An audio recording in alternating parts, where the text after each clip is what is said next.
রাধে রাধে বন্ধুরা, আজকে আমরা দেখাতে চলেছি রেড ভাইলের নাম আর এতে কি কি ব্লাড টেস্ট করা হয়। চলো আমরা পেয়ে গেছি রেড ভায়াল। এতে কোনো অ্যান্টিকোয়াগুলেন্ট থাকে না, এটাকে ক্লট অ্যাক্টিভেটর ভায়াল বা ক্লট ভায়াল বলা হয় থাকে। তো আমরা জানবো এর ইউজেস।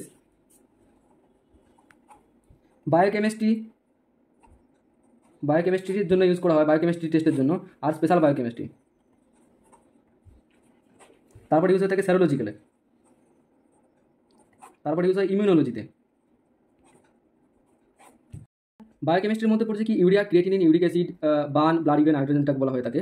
তারপর ইলেকট্রি প্যারামিটারগুলোর মধ্যে কি পড়ে থাকছে? Total bilirubin, direct bilirubin, indirect bilirubin, LP, SCOT, SGP, total protein, albumin, globulin, আর অ্যালবুমিন গ্লোবিউলিনের রেশিও। আর লিপিড প্রোফাইলের মধ্যে কি পড়ে যাচ্ছে? Cholesterol, TG, HDL, LDL, VLDL, ব্যাস।